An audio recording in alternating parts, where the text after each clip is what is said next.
Bişkek'te saat 7.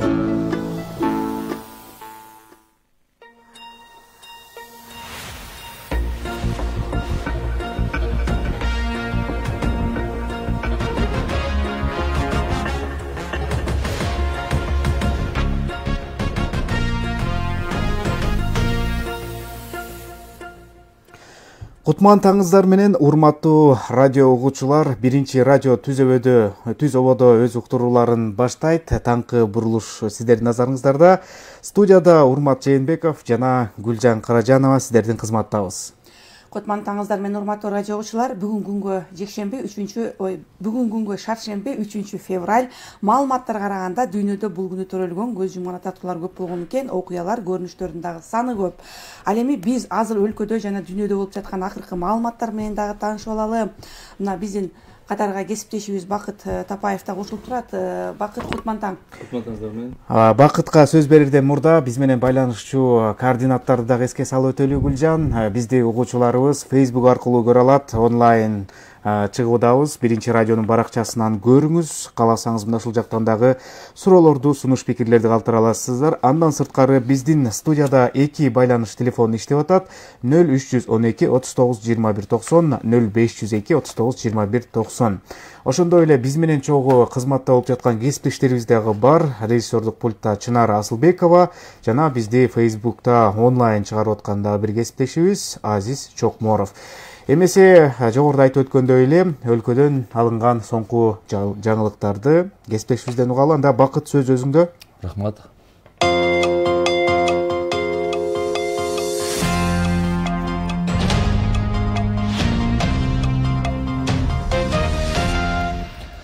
Кечээ 2 февралда Жогорку Кеңештин конституциялык мыйзамдар, мамлекеттик түзүлүш, сот укуктук маселелер жана Жогорку Кеңештин регламенти боюнча комитети Улукбек Марипов баштаган өкмөттүн жаңы курамын, түзүмү жана программасын жактырды. Эми бул маселе Жогорку Кеңештин жалпы жыйынында каралат.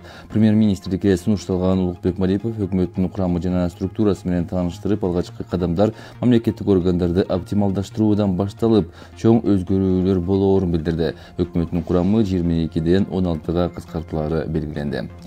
Конституциянын жаңы редакциясынын долбоору парламентке жиберилди. Бул тууралуу Конституциялык кеңешменин жетекчиси Бекбосун Бөрүбашев биринчи радиого билдирди. Анын айтуусунда берилген документ коомдук талкууга коюлабы же жокпу азырынча анык эмес. Бул депутаттардан көз каранды. 2021 жылдын январь айында бюджеттин киреше бөлүгү 12,5% ашыгы менен аткарылды. Бул тууралуу Жогорку Кеңештин конституциялык мыйзамдар, мамлекеттик түзүлүш, сот укуктук маселелер жана Жогорку Кеңештин регламенти боюнча комитеттин жыйынында премьер-министр милдетин аткаруучу Артем Новиков билдирди. Анын белгилешинче, бардык социалдык милдеттенмелер жана айлык акылар толугу менен каржыланган. Январь айына карата социалдык жана башка тармактар боюнча карыздар жок. Февраль айына резерв бар. Новиков 2020 жылдын январь айында бажыда импорттун көлөмү 96 000 тоннаны түзүп, жалпы 2 миллиард сом салык чогултулганын кошумчалады. 2 февралда вице-премьер-министр милдетин аткаруучу Эльвира Сурабалдиева коронавирус инфекциясы боюнча илимий консультативдик кеңештин мүчөлөрү менен кеңешме өткөрдү. Аталган кеңеш саламаттык сактоо министрлигине караштуу коронавирус инфекциясынын жайылышына жол бербөө боюнча консультативдик жана көрсөтүлүүчү медициналык жардамдын сапатын жогорулатуу максатында түзүлгөн. Кеңешменин жүрүшүндө саламаттык сактоо тутумунун өлкөдөгү коронавирус инфекциясынын жайылышынын ыктымалдуу 3-чү толкунуна карата даярдык маселелери талкууланды. Кеңешменин жыйынтыгы боюнча саламаттык сактоо министрлигине саламаттык сактоо тутумунун коронавирус инфекциясынын жайылышынын ыктымалдуу 3-чү толкунуна карай толук даярдыгын камсыздоо тапшырылды. Экс-президент Сооронбай Жээнбеков чет өлкөгө чыгып кетти. Маалыматты экс-президенттин басма сөз катчысы Толгонай Стамалиева тастыктады. Анын айтуусунда Сооронбай Жээнбеков Мекке шаарына кичи ажылык сапарга барат. Экс-президент эртең менен жубай менен Стамбул шаарына учуп кеткен. Андан ары Сауд Аравиянын Жидда шаарына жол тартышат. Жээнбековдун кичи ажылык сапары 10 күнгө созулат. Андан кийин экс-президент Бишкек шаарына кайтып келет деген Стамалиева. Мамлекеттик байланыш агенттигинин мурдагы жетекчиси өзгөчө ири өлчөмдөгү материалдык зыян келтирди деп шектелүүдө. Бул тууралуу башкы прокуратуранын басма сөз кызматынан кабарлашты. Маалыматка ылайык, аталган агенттиктин мурдагы жетекчиси коррупция боюнча кылмышка шектелип кармалып, Бишкек шаарынын ички иштер башкармалыгынын убактылуу кармоочу жайына киргизилди. Ал коммерциялык уюмдун өкүлдөрү менен кылмыштуу сүйлөшүүгө барып, өзүнө жана башкаларга мыйзамсыз материалдык пайда табуу максатында байланыш операторуна телекоммуникация жана маалыматтарды берүү кызматтарын көрсөтүү үчүн радио жыштыкты пайдалануу укугуна лицензия берген. Муну менен мамлекетке өзгөчө ири өлчөмдөгү материалдык зыян келтирилген. Учурда аталган ишке тиешеси бар башка жагдайларды аныктоо боюнча тийиштүү тергөө аракеттери уланууда. SkyMobile жоопкерчилиги чектелген компаниясынын мурдагы башкы директору Евгений Кражан кармалып, УКМКнын убактылуу кармоочу жайына киргизилген деген башкы прокуратуранын басма сөз кызматы билдирет.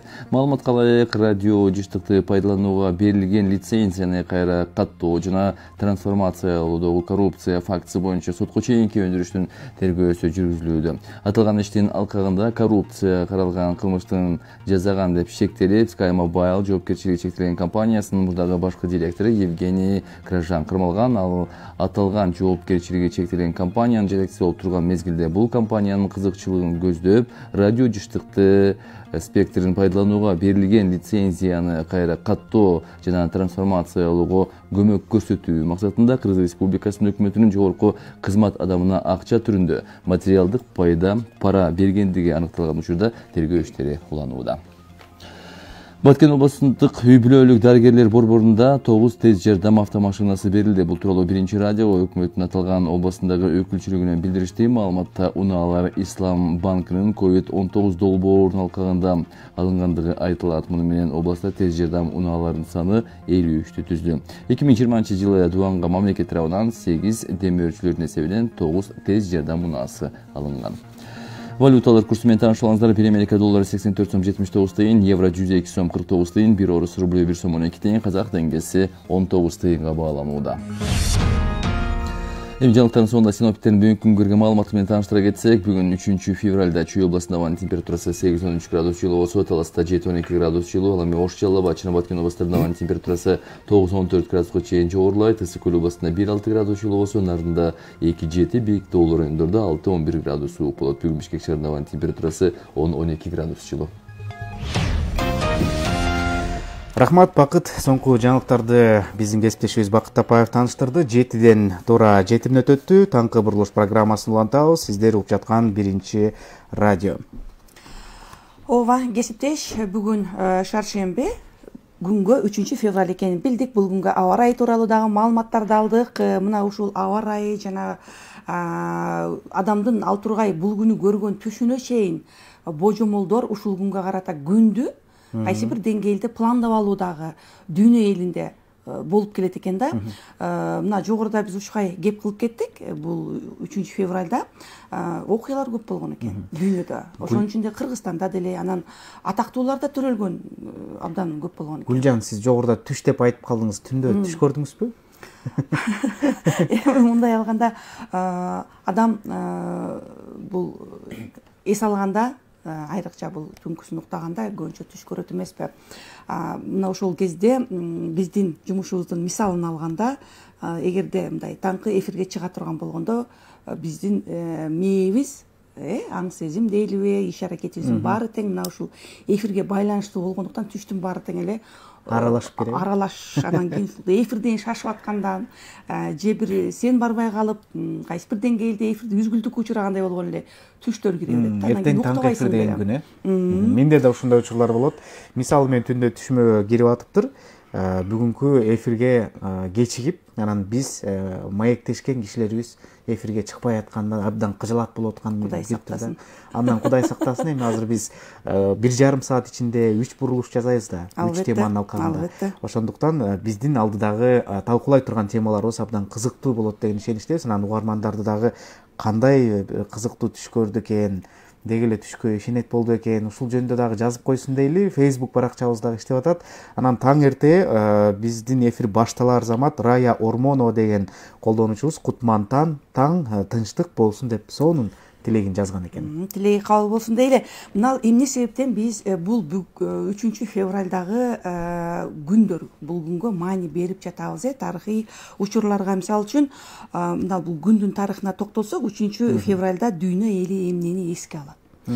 Бул күнгө карата бир катар кызыктуу маалыматтар бар экен. Мисалы 3 февралда православдык христиандар грек Максимдин ыйык катынын жазуучусунун эскеришет экен. Анын маанилүүлүгү ушунда.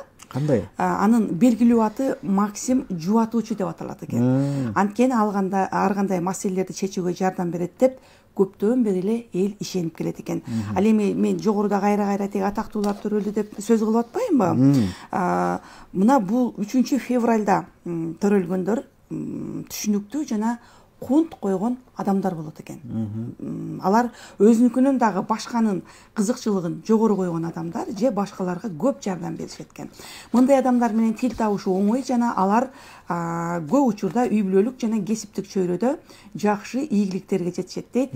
Баса бүгүн биздин кесиптешибиз Канат Султакеев менен Ратхан Асанова тууганбы? Ооба. Демек бул биздин кесиптештердин мүнөзү дал ушундай экен деп биз биле жүрөлү. Өз кезегинде куттуктап өтөлү биздин кесиптештерди дагы. Канат Рыскулович, Ратхан Дедиевнаны бүгүнкү өздүк майрамдары, туулган күндөрү менен куттуктайлы. Анан эфирден кийин дагы бир жакшы нерсени уюштуруп, экөөбүз таң эрте баштап калдык, эми идея жаратып отуралы ушул жерде. Албетте. Бул ошону менен эле бирге дагы элдик каада салттар дагы бул күнгө байланышкан бир катар ырым-жырымдар да бар экен. Билесизби? Ал кандай ырым-жырымдар? Мисалы үчүн 3 февралда адам эртең менен турганда кандай ырым-жырымга же каада салтка ишенет?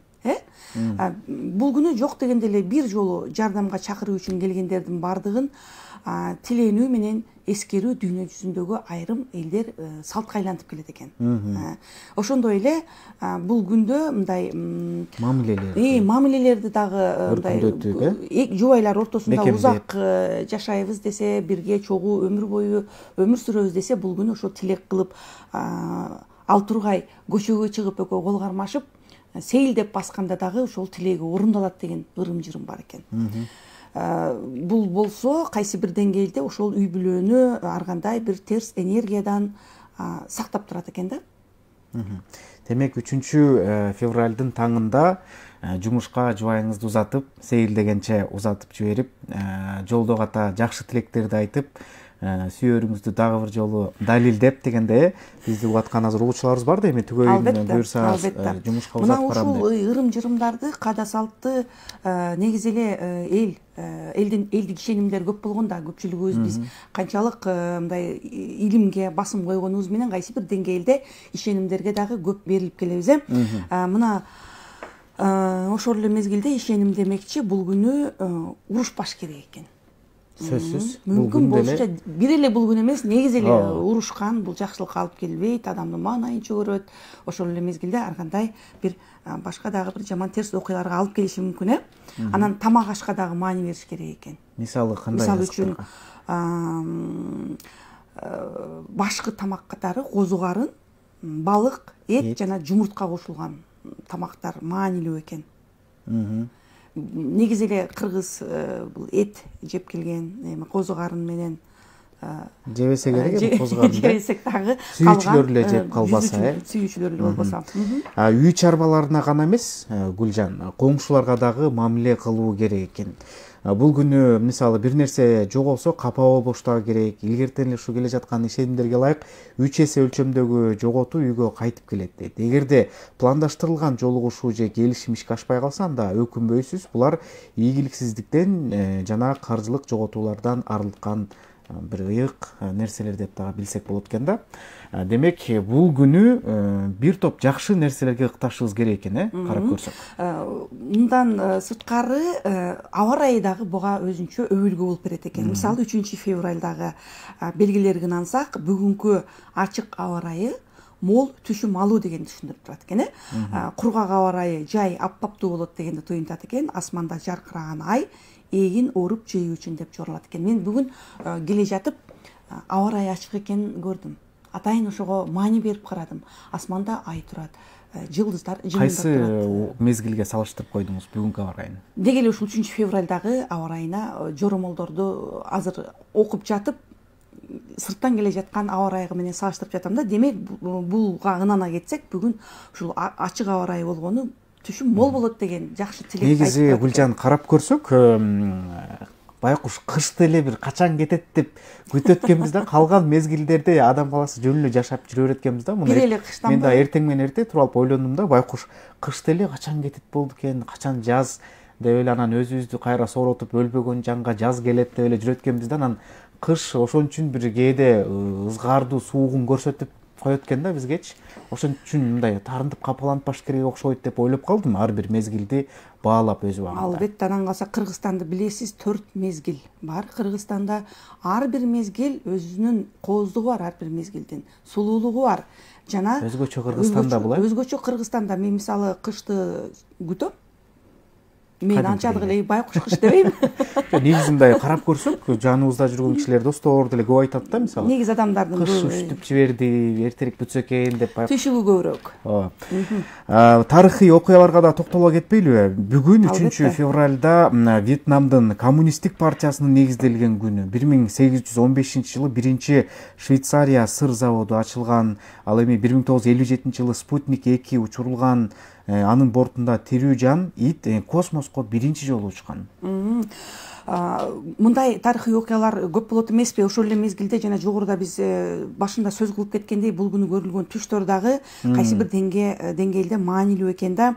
Түндө кандай түш көрсөңүз, ошого жараша өңүңүздөгү кайсы бир окуялар дал келген учурлар болот экен. Мисалы, мына ошол негизи эле түштөр жашоодогу маанилүү окуялар жөнүндө эскерүү катары кызмат кылат эмеспи? Эгерде түшүңүздө таш көрсөңүз, дейт, таш жакын арада боло турган сыноолор жөнүндө эскертип турат экен. Эгерде түшкө нан кирсе, кичинекей кыйынчылыктар жана түйшүктөр болушу мүмкүн деп жоруп коюшубуз керек экен. Акыркы күндөрү өлкөдө эмес, дүйнөдө көптөгөн окуялар, маалыматтар, көрүнүштөр көп болуп жатат дечи. Эми баягы түшүмө кирдиң, түндө сен дейин десең, аны айтканга да убакыт жок да. Түшүм түлкүнүн бир нерсеси деп та коет эмеспи? Айтор жашоо тынымсыз кыймыл аракет менен уланып атат. Урматтуу радио угуучулар, кесиптеш. Гүлжан, негизи түштү өзүңүз жоортасызбы? Мен мисалы түштү жана жаман түш көргөндө эле сууга айтып коюу деген дагы нерсени колдоном да, мисалы. Жуунуп атканда эле ошол сууга мынтип ичимен айтып коем да. Мен негизи эле кандай гана түш көрбөйүн, албетте жакшы түштөрдү ушунчалык сүйүүнү менен кабыл алып, чындыгында эле өңүмдө көргөндөй болуп толкунданып турам, бирок кокусунан бир жаман түш көрүп калсам, аны түштүн мойну кылдай деп коет го, жорубайм дагы, эстебей коюм. Жанагындай узун түштөрдү көргөндө биз түнү менен ошол түштү көрүп чыккандай сезебиз го, бирок изилдөөлөргө ылайык ал 10 эле секундта кирген түш болот экен негизи.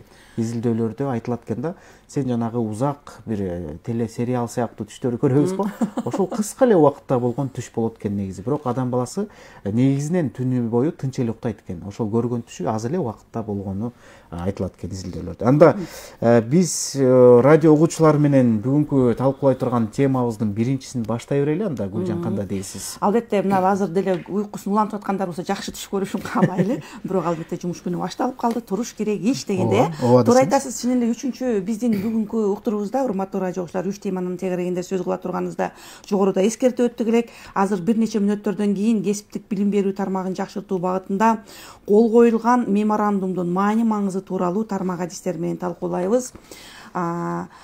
Бишкекте ушул коомдук транспортто жол кире акысын жөнгө салуу боюнча мыйзам долбоору мындай коомчулуктун талкуусуна коюлду.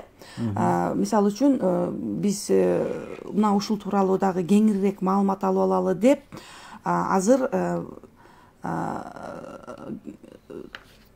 кечиресиздер, биздин бул коомдук транспорт боюнча албетте 7:30 кийин экен. Ооба, азыр биз менен бул Бишкектеги дагы деле болсо билим берүү тууралуу сөз кылсак да, бул жерде сөз кыла турганыбыз азыр көндүмдөрдү өнүктүрүү фонду жана билим берүү илим министрлигинин мекемеси, билим берүү министрлиги жогорудагы аталган мекеме менен өз ара түшүнүшүү жана кызматташуу жөнүндө меморандумга кол коюшту.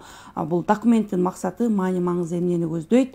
Биз азыр башталгыч кесиптик билим берүү агенттигинин директорунун орун басары Кыдыралиев Бакыт Мукамбетович менен түз байланышта угуп алсак. Бакыт Мукамбетович, биз менен байланышта болсоңуз, кутман таңыңыз менен. Саламатсыңарбы? Мына ошол меморандум тууралуу айтып берсеңиз, бул жерде эмне жөнүндө сөз болууда? Биринчиден, көндүмдөрдү өнүктүрүү фонду 2016-жылы Кыргыз Республикасынын билим берүү жана илим министрлигинин долбоорунун алкагында Азия өнүктүрүү банкынын колдоосу менен уюштурулган. Бул эмгек рыногунда керектүү кесиптерди аныктоо жана өз убактынын ичинде иш берүүчүлөрдүн колдоосу менен кадрларды даярдоо жана квалификациясын жогорулатуу, ошондой эле кесиптик көндүмдөрдү өнүктүрүү максатында жасалган. Азыркы учурда көндүмдөрдү өнүктүрүү фонду менен биздин башталгыч кесиптик билим берүү агенттигинин ортосунда меморандум түзүлгөн. Бул эмнени айтат? Бул 16 жаштан 63 жашка чейинки каалаган жарандарга иш берүүчүлөрдүн суроо талаптары менен жашаган жерине карабастан 1 айдан 4,5 айга чейинки кыска мөөнөттөгү курстарды уюштуруу. Биз буга чейин айтып кеткендей 16-жылы эле түзүлгөн. Бул биз менен ошо 16-жылдан баштап эле иштеп келатат. 16-жылдан бери 23 миңге жакын адамды биз окуттук. Ошо биздин кесиптик лицейлердин базасында.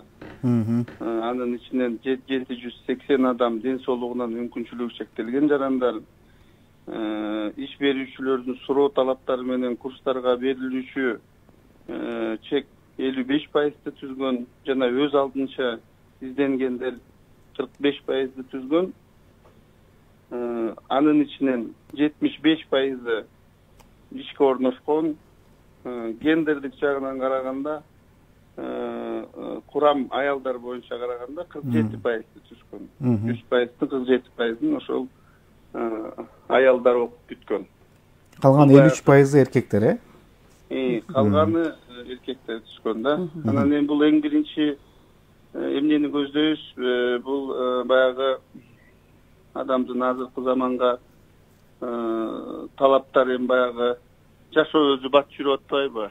Анан кийин ошол кыска мөөнөттөгү курстар, ошо сварщиги болобу, электриги болобу, тигүүчүсү болобу, ошолордун баардыгы баягы 1 жыл, 2 жыл, 3 жыл окубай, жанагы мен айтып кеткендей 1 айдан 4,5 айга чейинки курстар түзүлгөн. Ошону тезирээк окуп, ошол сертификаттарын алып, жумушка орношуу. Бакыт Мукамбетович, мына сиз белгилеп атасыз, ошол көндүмдөрдү өнүктүрүү фонду кыска мөөнөттүү курстарга басым жасоодо деп, жанан ансыз деле ошол кесиптик билим берүүнүн мөөнөтү дагы анчалык узак эмес да. Анан экөөнүн айырмачылыгы эмнеде болууда мисалы? Айырмачылыгы мен жана айтып кеткендей, эми бизде деген кесиптик билим берүүдө өзү эң эле аз курстар бул 1 жыл болчу да, 10 ай. 10 айдан 3 жылга чейин. 9 класстын базасында жана 11 класстын базасында.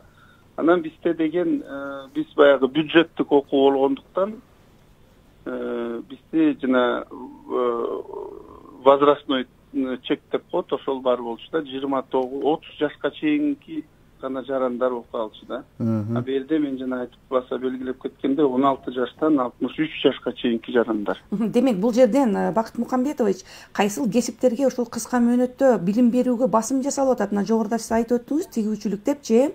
Мына ошол 4 ай аралыгында же 3 ай аралыгында мына ошол тигүүчүлүктү үйрөнүп кеткенге болобу? Албетте болот. Албетте, бул деген методологиясынын бардыгы иштелип чыккан, ошол убакытка жараша. Бунун ичинде жанагы теоретический окуусу да бар, практический да окуусу бар да. Анан акысыз билим берилет деген да маалыматтар жарык көрдү. Бул канчалык чындыгы бар мына ошонун алкагында? Кандай дейсиз? Акысыз жана билим берүү. Туура, бул акысыз билим берүү. Буну ошо жанагы көндүмдөрдү өнүктүрүү фонду мугалимдердин маянасын төлөп берет. Анын ичинен биз өзүбүздүн кесиптик лицейлердин ошол бир өзүбүздүн базабызды даярдап беребиз ошол окууга. Бакыт Мукамбетович, буга ошол 67 окуу жай тандалып алынган экен, 99 кесип боюнча билим берүүгө. Анан бүгүнкү күндө ошо аталган окуу жайлардын студенттери эле катыша алабы же каалоочулар үчүн бардыгы үчүн эшик ачыкпы? Бардыгы үчүн мен жана айтып кеткендей 16 жаштан 63 жашка чейин каалаган жерде ал жерде чектөө жок. Мисалы Бишкекте болсо Бишкекте, Баткенде болсо Баткенде, Ат башыда болсо Ат башыда окуй беришет, айырмасы жок. Бул бекер окуулар да, төлөбөйт. Демек ал жерлерде кесиптик билим берүү окуу жайлары бар. Ооба, бизде 99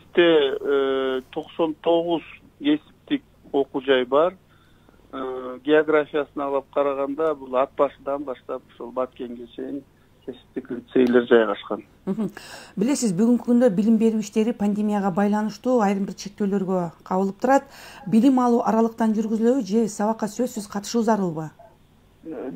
Азыркы учурда эми жана сиз айтып кеткендей пандемияга жараша биз эми негизи көп эле лицейлерде бизде онлайн болуп атат окуу. Азыр ошол күтүп атабыз, качан чектөөлөр алынса эле биз реалдуу түрдө окууну баштайбыз. Бакыт мырза, кыска мөөнөттө ушул кесиптик билим алууга ынтызарлангандардын саны кандай болууда? Буга кызыккандар барбы? Эгер болсо, аларды ошол кызыктырган кайсы кесиптер болууда? Сиз жогоруда айттыңыз, тигүүчү, ширетүүчү кесиптер, негизги кесиптер кайсы болууда кызыккан? Туура, азыр ошол бул көндүмдөрдү өнүктүрүү фонду мурун мындай эле Азия өнүктүрүү банкынын астында түзүлгөн бир проект долбоор болуп атса, азыр бул өкмөттүн астындагы түзүлгөн структура болуп атпайбы? Бул эмнени айтат? Бул анткени ушул баягы суроо талап көп. Окуучулар окуйм деген, мисалы мен жана айтып кеткендей, бизде жана возрастной ценз жок болуп атпайбы бу жерде. Ошон үчүн элдердин көбү мисалы жогорку окуу жайды бүткөндөр деле бир эмес 2 диплому бар болгон адамдар келип кайра ошол кыска мөөнөттөгү окууларды жаңы кесипке ээ болгонго аябай мындай аракет кылышып атат да. Анан азыр эми биз өзү кесиптик билим берүү 130 кесип 130тан ашыгыраак кесипти окутабыз. Анын ичинен эми силер айтып кеткендей ошол азыркы учурдун талабы эң эле мен бир 5 кесипти айтып коеюн. Бул ашкоччу, тигүүчү, электрогазосварщик деп коет бизде, ширетүүчү. Так, дагы азыркы жаңы жана IT технологиялары кирип атат. Ошонун ичинен жана веб дизайнер, оператор ПК, автомеханик деген кесиптер аябай востребованный да. Бакыт Мукамбетович, бизде угуучубуз жазып атат Facebook'та: Рая Ормонова: Бакыт Мукамбетович, ишиңизге ийгилик. Бул окуу жайлар кесиптик лицейлерде акча төлөп окушабы, мамлекет тарабынан камсыз кылабы? Рахмат алдын ала дейт. Акы төлөө боюнча жооп бердиңиз окшойт. Анан мамлекет тарабынан камсыз кылабы деген боюнча бул жумуш менен кандай болот? Бул эгер ушул тууралуу билим алса, жумуш табууга канчалык кепилдик бар деп толуктай кетели? Мен жана башында айтып кеттим. Бул биз буга чейин окуткандардын 55% бул иш берүүчүлөрдүн суроо талаптары менен болгон да. Ошол жана мындайча айтканда жанагы фирмалар берген. Окутуп бергиле биздин ушу сварщиктерибизди, электриктерибизди сертификациялап бергиле деген боюнча болгон да. Анан 45-и ошол өздөрү келип, мен ушуну үйрөнөт элем, мен ушул кесипке ээ болот элем дегендердин саны да. Анан ошонун ичинен бул биз өзүбүздүн статистика бар, 75% ишке орношкон да. Бакыт Мукамбетович, мына бүгүнкү күн жогоруда сиз өзүңүз дагы учкай кеп кылып кеттиңиз. Практикалык сабактар менен дагы коштоло тургандыгы, теориялык билимдинчи мына ушул жабдыктарыңыз канчалык жетиштүү, окуу жайларда жабдыктар, мисалы ошол эле практикалык иштерде ар бир окуучу кайсы бир деңгээлде бул иштен дагы камсыз боло тургандай болгон бир тажрыйбаны топтойт эмеспи? Туура. Бизде мен жана айтып кетпедимби, биринчиден ат башыдан баштап ушул Баткенге чейин лицейлер бар. Экинчиден бул кесиптик билим берүү системасы Кудай буйрса 2 жылдан кийин биз мына 80 жылдыгын өткөрөбүз. Ошол 80 жылдан бери түзүлүп кеткен базалары, Совет доорунан бери түзүлгөн базалары, андан тышкары ошол базалардын баардыгы деген акыркы 10 жылдын 12 жылдын ичинде Азия өнүктүрүү банкы тарабынан аябай жакшы каржыланып, ошол базалардын баардыгы 70-80% жаңыртылган да. Заманбап ошол жаңы оборудованиялар, шаймандар коюлган. Биз окутканга азыркы заман талабына биздин кесиптик лицейлер даяр. Анан дагы бир айта кетчү нерсе, ошол кесиптик лицейлер, биздин кесиптик лицейлердикиндей база азыр бир да окуу жайда жок деп койсом болот да. Бакыт Мукамбетович, эми мына биздин радиону азыркы маегибизди угуп, ушул кыска мөөнөттүү окутууларга, курстарга кызыккандар пайда болду болсо керек. Эми алар азыр каяка кайрылат? Мисалы, жерлерди угуп атат, бул жакта угуп атат. Биринчи кадамдар кандай болот? Документтерди кандай топтоп, кимге кайрылат? Ушул тууралуу маалымат бериңиз. Эң биринчиден ошол кайсы жерде жашаса кесиптик билим берүү лицейлери, кесиптик лицейлер кайсы жерде жайгашса ошол жерге түз барып кайрылса болот. Андан тышкары биздин сайт бар, kesip.kg деген. Ошол жерге кире турган болсо, лицейлердин адреси жана кайсы кесиптерге окутат. Ошол кайсы кесип кааласа ошол лицейге кайрыла турган болсо, ошол ар бир лицей азыр ошол көмүмдөрдү өнүктүрүү фонду менен иш алып барып жатышат. Сизге чоң рахмат, Бакытбек Мукамбетович, таңыртэ маек куруп бергениңизге. Биз башталгыч кесиптик билим берүү агенттигинин директорунун орун басары Кыдыралиев Бакыт Мукамбетович менен Билим берүү жана Илим министрлиги жана Көндүмдөрдү өнүктүрүү фонду мекемеси өз ара түшүнүү жана кызматташуу жөнүндө меморандумдун алкагында аткарыла турган жумуштар туурасында баарлаштык. Демек, кызыккандар, ушул кыска окутууларга катышуучуну каалагандар Кесип KG сайтына кирип кенен маалымат алсаңыздар болот. Туура айтасыз. Кесиптеш мына Бишкекте сааты 7-ден 32 мүнөттү көрсөтүүдө. Демек, алдыда кыскача жаңылыктар бар экен. Акыркы маалыматтардын орусча түрмөгү менен биздин кесиптешибиз Эрмек Актанов таныштырат. Андан кийин Спасибо, коллеги. Экинчи бөлүгүндө кыскача айтып өтөйүн. Эрмек Кичпейилке Бишкекте коомдук транспортто кире акы тууралуу дагы кеңири кылабыз. Талкууга катышыңыздар. Эрмек, сөз сизде. Спасибо.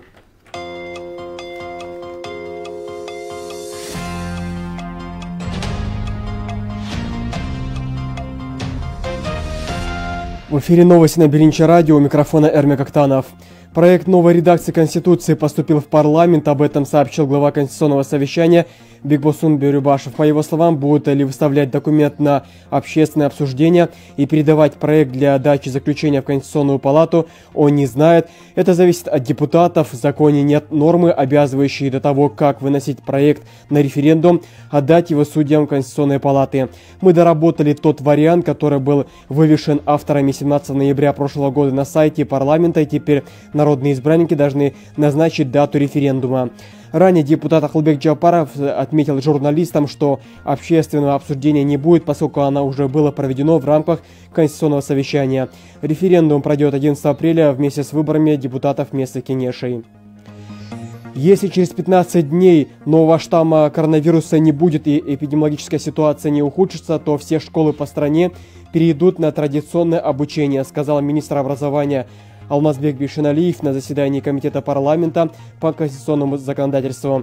Депутаты отметили, что ученикам и их родителям тяжело дается онлайн-обучение. Нардеп попросили дать скидку по домашним заданиям, так как школьники почти перестали их делать. Депутаты Георгия Кенеша предлагают увеличить акцизный налог, чтобы финансировать за счет этих средств ремонт дорог. Законопроект вынесен на общественное обсуждение. Авторами инициативы выступают Нурбек Алимбеков, Акылбек Джапаров, Айнура Осмонова, Аида Касымалиева, Алы Карашев, Салидин Айдаров, Улукбек Ормонов, Кувнышбек Джумалиев, Эмирбек Бакиров и Эмиль Тохтошев. Депутаты предлагают финансировать дорожную отрасль путем ежегодного увеличения акциза на ГСМ на 2000 сомов за тонну в ближайшие 7 лет. При увеличении акциза только на 2000 сомов стоимость топлива вырастает на 1,73%, а расходы, например, водителей такси почти на 15 тысяч. Депутаты признают, что в результате потенциального роста цены на топливо существует риск негативной реакции со стороны общества, несмотря на незначительный рост бремени и повышение расходов. Но они уверены, что можно избежать соответствующего роста цены на топливо при условии поддержки данной меры политики со стороны бизнес-сообщества, поскольку без реального изменения ситуации с финансированием дорог улучшить дорожные условия в стране не удастся. Правительство России внесло в Госдуму законопроект, в котором предлагается обязать трудовых мигрантов сдавать дактилоскопию и проходить медосмотр. Речь идет о мигрантах, въезжающих в нашу страну без визы и находящихся в ней более 90 дней, говорится в сообщении. Документ опубликован в базе Нижней палаты Госдумы.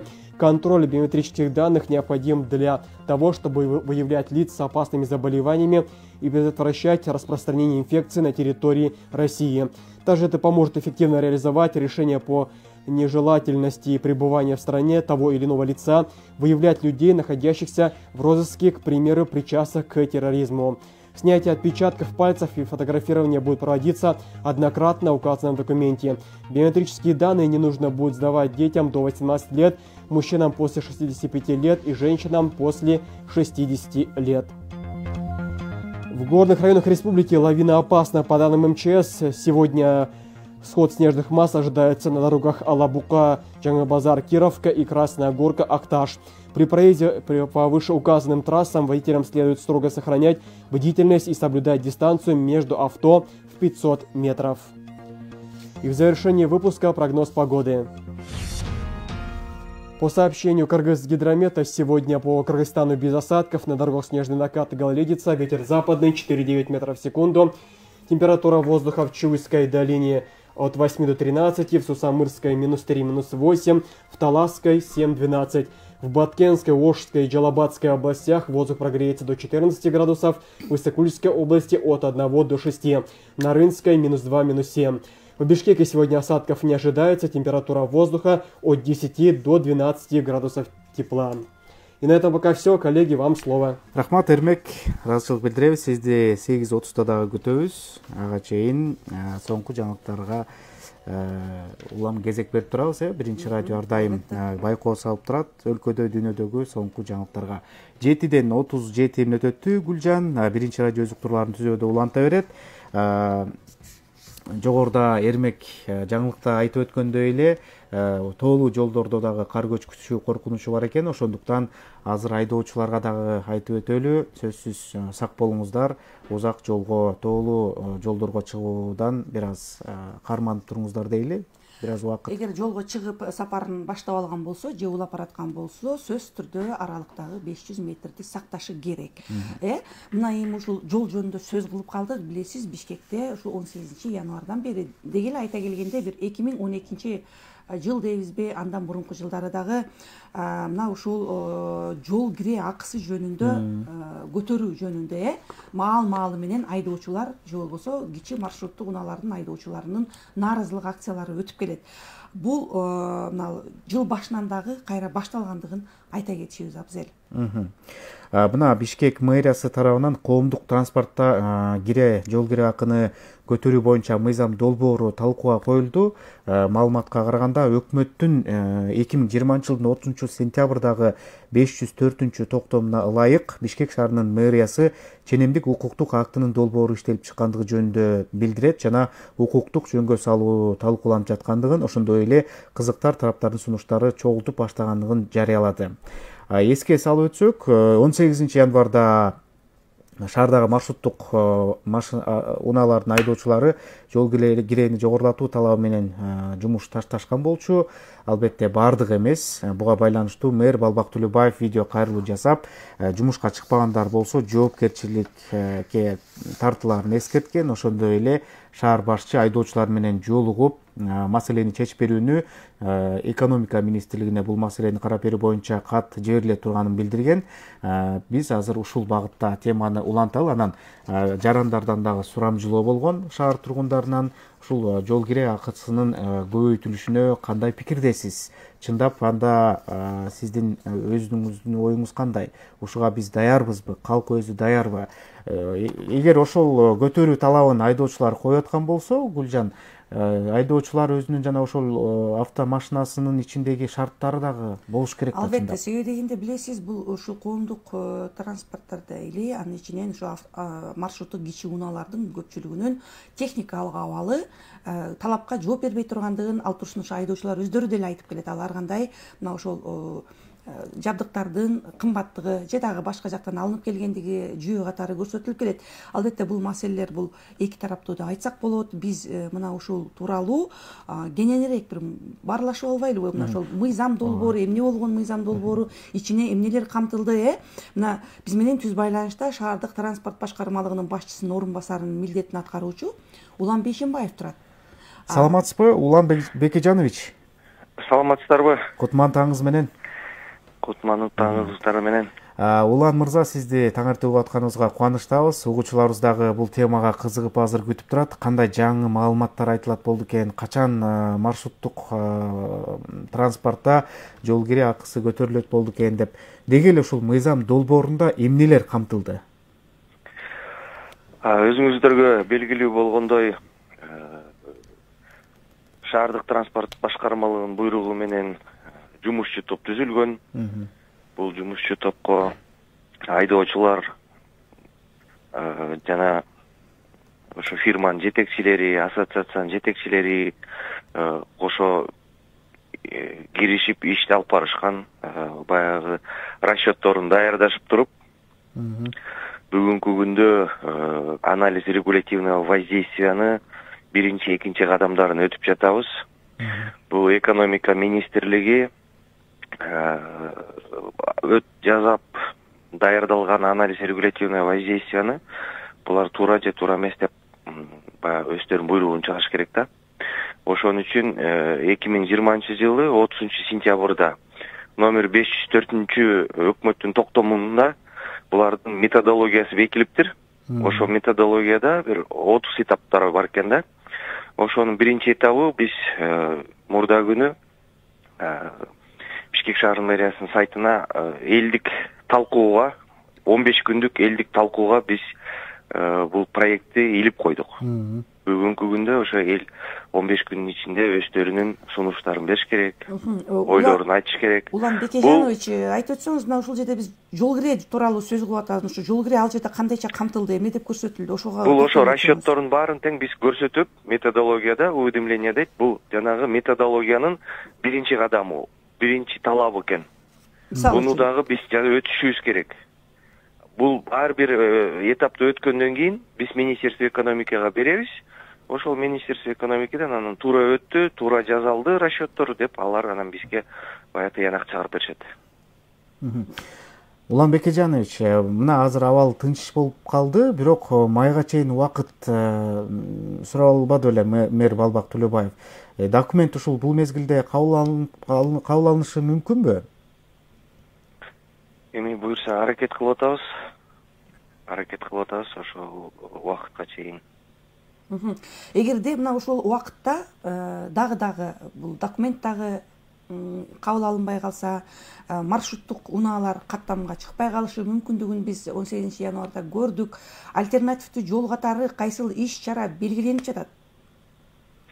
Өзүңүздөргө белгилүү болгондой, биз азыр инвесторлорго, бизнесмендерге кайрылып атабыз. Интернет булактарына жанагы 30 маршруттук линияны биз чыгардык. Инвесторлор, бизнесмендер өздөрүнүн чоң көлөмдөгү газ менен жүргөн же электр менен жүргөн автобустарын алып келсе деп. Бирок ошол эле маалда билесиз, Улан Бекижанович унаа автоунаа компаниялары же болбосо фирмалар дейбизби, бүгүнкү күндө каттам маршруттук кичи каттамдардын фирмалары ээлери десек болот.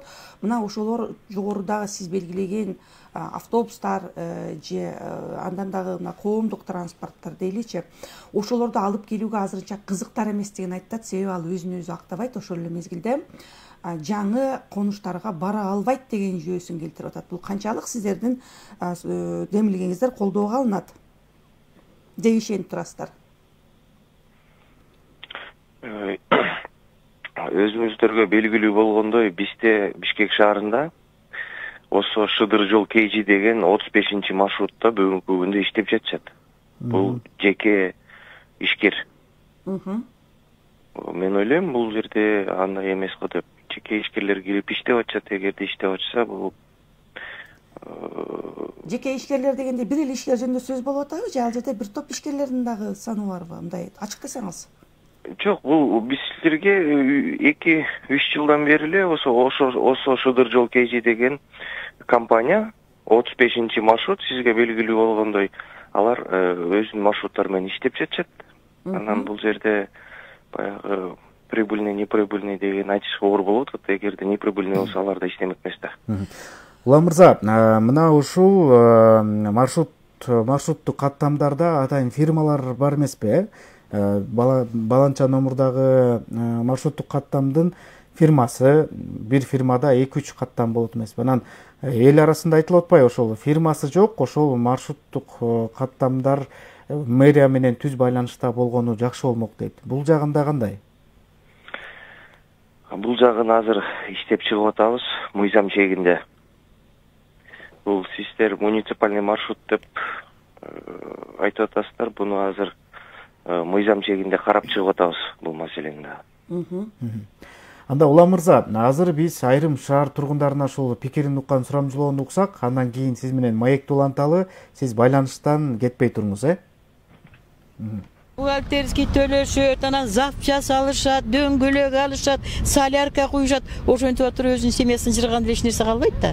15 сомго көтөрүлүштү. Мен макул элемин, мен примерно макул элемин, реально айтам. Мен 70-теги кемпирмин. Мен туура түшүнөм буга. Шопулар да аяш керек, ойлош керек алар дагы. Буга азыр каршымын.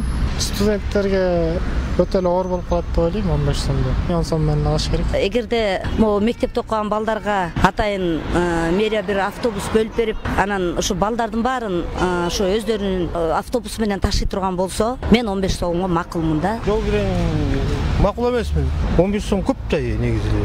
Конечно, 10 сом эле. Мисалы кичинекей балдар бар, кичинекей балдар күнүгө мисалы 2-3төн 5-6дан семьясы бар балдар бар. Алар кандай неме кылат? Айлык аз, иштебесек, үйдө отурсак, бир кишинин акчасын карап, үйдө 2-3төн бала окуса, аларды да мектепке жибериш керек. Анан каршы элемин. Анын үчүн өкмөт эме кылыш керек да, баарын пенсияны көбөйтүш керек, айлык көбөйтүш керек биринчи. Андан кийин көбөйтөбүз. Жалпы жөнүнөн алганда жакшы эле жашап атабыз, Кудайга шүгүр элечи. Анан ал байкуштардын деле запчасы, майы дегенде аны кечке ар кандай адамдар чөт, ар кандай адам ар кандай сүйлөйт, кечке канча деген эрфи кетет. Анан булардын деле эмгегин баалашыбыз керек да. Макулмун, азыр бүт баардыгы эле кымбат болот. Маршрутка деле, маршрутка айдагандар деле акчасы жетпей калышы мүмкүн. Акчасы өзүнүн зарплаты мисалы аз болуп калышы мүмкүн, көп нерсеге жетпей калышы мүмкүн. Улан Бекежанович, бул сурамжылоодо жарандар медалдын эки тарабы бар дегендей эле эки тараптуу айтыптыр. Айрымдары чындап түшүнсө болот айдоочулар дейт. Айрымдары азыр бул калк буга даяр эмес дейт. Сиз боюнча бул буга кандай комментарий бересиз? Ооба, эми ошон үчүн биз элдик талкууга азыр чыгарып жатабыз. Бул тариф маселесин. Бул элдик талкуулоого 3 жолу чыгарылат. Азыр экономика министрлигинин методологиясынын талабы негизинде 15 күнгө чыгардык. Бардык документтер даяр болгондон кийин дагы Бишкек шаарынын мэриясы 30 күнгө чыгарыш керек экен. Элдик талкууга бардык документтердин бардыгы долбоордун чогулуп бүткөндөн кийин шаардык кеңешке биз материалды өткөрүп бергенден кийин шаардык кеңештин регламенти негизинде аларда 30 күнгө дагы элдик талкууга чыгышат экен да. Мен ойлойм, элдик талкуудан өткөндөн кийин караштырып анан бир чечимге келебиз деп. Ошол эле мезгилде мына бүгүнкү күндө азыр айрым сурамжылоого катышкан шаар тургундарынын пикири дагы эки тараптуу болуп атпайбы? Бирөө көтөрүлбөсүн десе, бирөө жогорулатууга макул болуп жатышат. Кайсы бир деңгээлде калк дагы мына ушул жогорулатууга макул болгондой таасир калтырды мына ушул сурамжылоодон уламчы. Айдоочулардын талабы орундалса, мисалы жол кирет кымбаттады дейли да, 15 сом болобу, 20 сом болобу, жүргүнчүлөрдүн категориясына жараша төлөм акы жүргүзүлөбү? Бул жагындагы азыр жумушчу топ карап чыгышат. Бул жагы да маселени көтөрүшкөн, жумушчу топ бул боюнча дагы жумуш алып барышат, карап чыгышат муну дагы. Демек, мына ошондой категорияга жараша бүгүнкү күндө айдоочулардын ар кандай категориядагы бар экени бар деп айтсак болот, мына ушу сиздин сөзүңүздөн кийин, Карап чыгышат. Карап чыгышат. Бул маселени кылдаттык менен изилдеп карап чыгышат жумушчу. Уланбек Эжанович, карап чыгат, анан кийин көрөбүз эле деп атасыз. Мисалы сиздин деле бул кызматка дайындалганыңызга канча болду? Маселени чечүүнүн жолун сиз өзүңүз эмнеден көрүп атасыз? Же ушул мыйзам долбооруна эле таянып атасызбы? Бул ар бир өзүнүн этаптары болот да. Бул тарифти көтөргөн өзүнүн хронологиясы, документ даярдалып. Мындан тышкары мурун деген экономика министрлигинин мындай методологиясы жок болчу. Азыр бул өзүңүздөр карап көрсөңүздөр, өкмөттүн 504-токтому методологияны бекиттиштир да. Ал жерде 30 этабы бар экен. Ошонун баарын азыр даярдап, жумушчу топ документтерди толуктап жатышат. Ошонун бир талабы бул элдик талкууга 15 күнгө аны айтып өттүңүз, сайтка деп. Аны уктук. Сиздин өзүңүздүн маселенин жолун чечүүнүн өзүңүздүн иш планыңыз бар болсо керек. Бир эле мына ушул мыйзам долбоору албетте мен жеке жалгыз мен чече албайм. Муну деген жумушчу топ алып баратат жумушту мыйзам чегинде. Азыркы эми абалды жөнгө салууда абал кандай? Мисалы азыр тынчып калды, дагы деле же бир майда чүйдө бир тарныштар, наразылыктар болуп аткан жокпу? Бул жана фирманын жетекчилери менен жолугу өткөрүп жатабыз. Мен сиздерге башында айткандай, бул жумушчу топко биз айдоочуларды да кошконбуз, чтоб балдарга жеткирип турсун, күнүгө момундай жумуш болуп атат. Бул жумушту аткарылып атат деп аларга дагы сунуш катары аларды да киргизгенбиз. Фирманын жетекчилерин да киргизгенбиз. Түшүнүктүү. Уланбек Эжанович, мына ушул маршрутка айдоочулар ушул талапты койгондон кийин калк арасында дагы чыкты да пикирлерчи.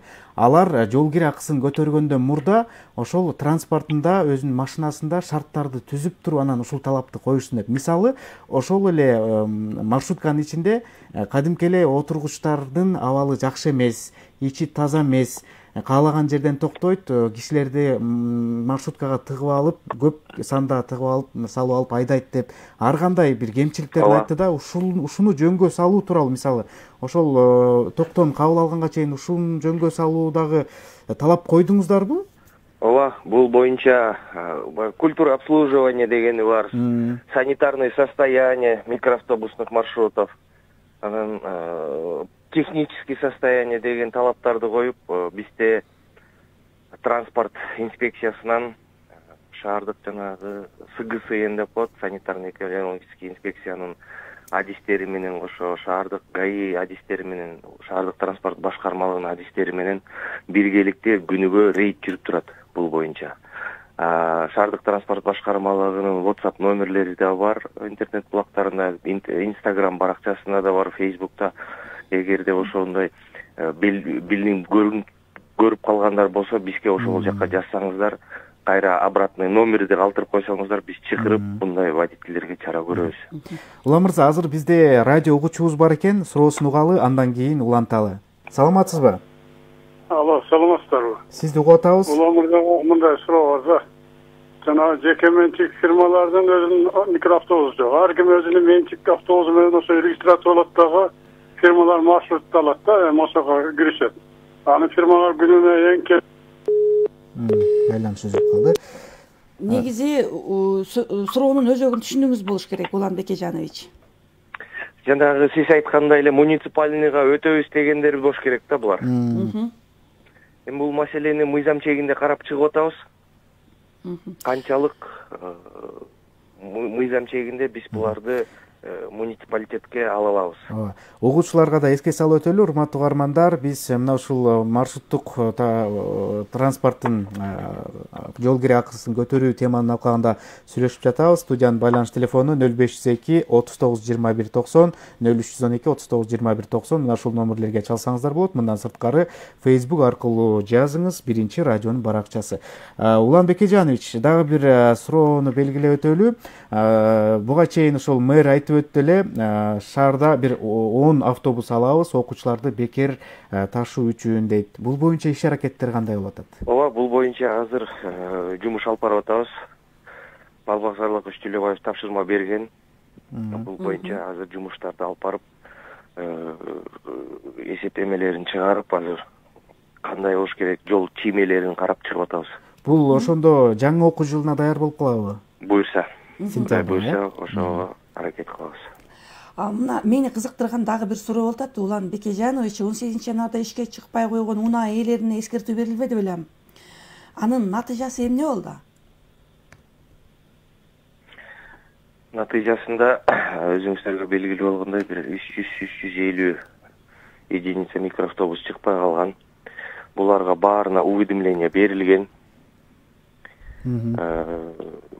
Сиздерге белгилүү болгондой, Октябрь районунда Табирик залында биз Балбакзарлык Түлөбаев кала башчыбыз жолугушуда айдоочулар менен сүйлөшүлдү, ошол жерде балдардын баары макул болуп линияга кайра чыгабыз деп. Демек бүгүнкү күндө маршруттук унаа каттамдары толугу менен өздөрүнүн ишин аткарып атат десек болот. Ооба, бардыгы штаттык режимде иштеп, жумушка чыгып, өздөрүнүн милдеттерин аткарып атышат. Ошол эле мезгилде быйылкыга автобус, троллейбустарды сатып алуу планга киргизилди эле. Бул канчалык ишке аша турган иш болуп атат? Мына экономикалык кыйынчылыктар деп атабыз. Быйылкы жылга азырынча карала элек, 2020-жылы автобус жүргүнчүлөр ташуучу паркы 100 дана автогаз менен жүргөн автобуска тендер жарыяладыган болчу. Каражаттын жетишпегени себебинен бул тендер жокко чыгарылган. Улан мырза, дагы бир радио угуучубуз байланышты, суроосун уксаңыз. Саламатсызбы? Саламатсызбы? Сурооңузду бериңиз, радиоңузду кичирейтип койсоңуз. Мындай да, баягы уже бензин кымбаттап, пиво кымбаттап, эми маршрут таксилерде, маршруткаларда түшүнсө болот да. Мына биздин граждандар анан анчалык эмес, 15 сомго деп ойлойм да, менин өзүм оюм да. Анан тазалыкты караш керек. Мисалы үчүн чет жактагы жерлердеги маршруткаларды карасаңар, бир жери сынган же болбосо бир жеринин краскасы кеткен маршруткаларды киргизбейт экен. Мисалы үчүн мен худ жанып барып келдим, таптаза. Маршруткалары жалаң бир цветте, ак цветте да. Шунчалык таза. Чет өлкө вообще эле бир башка бир Европада жүргөндөй болосуң да. Анан эмнеге биздикин момундай аябай кир, таза эмес, момундай бырыйган, тырыйган, краскасы кеткен, бир чыгып состояниясы жакшы маршруткаларды кое берет. Бул биздин эме борбордун эмеси болуп атпайбы, күлгүсүчү бул делечи. Анан деген жанагындай түтөгөн машинелерди, уже болбой калган мотор машинелерди киргизип атышат. Суроо түшүнүктүү болду окшойт. Улан Бекежанович жана жогорудагы техникалык абалы тууралуу сөз кылды элек. Ошол эле мезгилде мына шаардын, борбор шаардын өзүнүн жанагы көркүнө кайсы бир деңгээлде бузуп жаткан автоунааларды кандай кылсак болот? Барбы мына ушул боюнча да өзүңүздөрдүн иш аракетиңиздер? Бул маселе боюнча мен сиздерге айтып кетер элем. 2017-2018 жылдары Бишкек шаарынын көчөлөрүндө күнүнө 3,5 миңден 4 миңге жакын микроавтобус чыгып иштешчи. Бүгүнкү күнү 1400дөн 1600ге чейин эле микроавтобустар чыгып иштеп атат. Баягы бул жетишпей жетишээрлик эмес санда микроавтобустар болуп атат да. Биздин жашоочулар, шаардык тургундар бардыгы чалып өздөрүнүн жалап атса деп атышат да. Жүрбөй атат, интервалдар узун болуп атат деп. Бул жерде мына ошол маршруттуу унаалардын аздыгы эмес, жогоруда угарман ошонун ошого келатам да. Анан кийин айдоочулар давайте бусиктериңерди тапкыла дагы, алгыла дагы, иштегиле деп азыр айла жоктон ошолорду иштетип атабыз. Аларды киргизерде дагы биз фирманын жетекчилерине айтып атабыз. Культура обслуживанияны карагыла, санитарный состояниясын карагыла, технический состояниясын карагыла. Биздики шаардык тургундарды ташыганда бул эң биринчи максат бул безопасность пассажира дейт. Ошол биздин жүргүнчүнүн эң биринчи коопсуздугун ойлош керек. Ал маселе боюнча да жумуш алып барып атабыз. Жакшы. Чоң рахмат Улан Бекежанович, сизге ыраазылык билдиребиз. Куруп берген маегиңиз үчүн. Биз Бишкек мэриясы тарабынан коомдук транспортто кире акыны көтөрүү боюнча коомдук талкууга коюлган мыйзам долбоорунун маани маңызы тууралуу шаардык транспорт башкармалыгынын башчысынын орун басарынын милдетин аткаруучу Улан Бейшенбаев менен түзөбөдө барлаштык. Кесиптешим мына Улан Бекежановичтин билдирүүлөрүнөн кийин менде бир ой кетти.